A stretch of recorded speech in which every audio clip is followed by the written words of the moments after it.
కలియుగ ప్రత్యక్ష దైవమైన శ్రీ వెంకటేశ్వరుడు గురించి కొన్ని విశేషాలు. ఆ వెంకటేశ్వరుణ్ణి వెంకటేశ్వరుడు, వెంకటచలపతి లేదా శ్రీనివాసుడు అని పిలుస్తారు. ఆ మహావిష్ణువు యొక్క కలియుగ అవతారంగా భావించబడే హిందూ దేవుడు.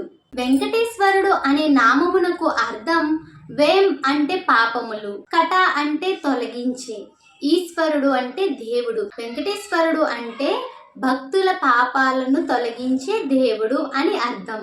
ఆయన యొక్క నివాసం వైకుంఠం. ఆయన యొక్క భార్యలు భూదేవి, శ్రీదేవి. శ్రీదేవికి మరొక పేర్లు లక్ష్మి, అలమేలు మంగ. ఆయన యొక్క ఆయుధములు శంఖం, చక్రం. ఆయన యొక్క మంత్రం ఓం నమో వెంకటేశాయ, ఓం నమో నారాయణాయ. ఆయన వాహనం గరుడ. ఆయన మతం హైందవ మతం. ఆ కలియుగ దైవమైన శ్రీ వెంకటేశ్వరుణ్ణి దర్శించుకోవాలి అంటే ఎన్నో జన్మల పుణ్య ఫలంతోనే తిరుపతికి వెళ్ళగలం.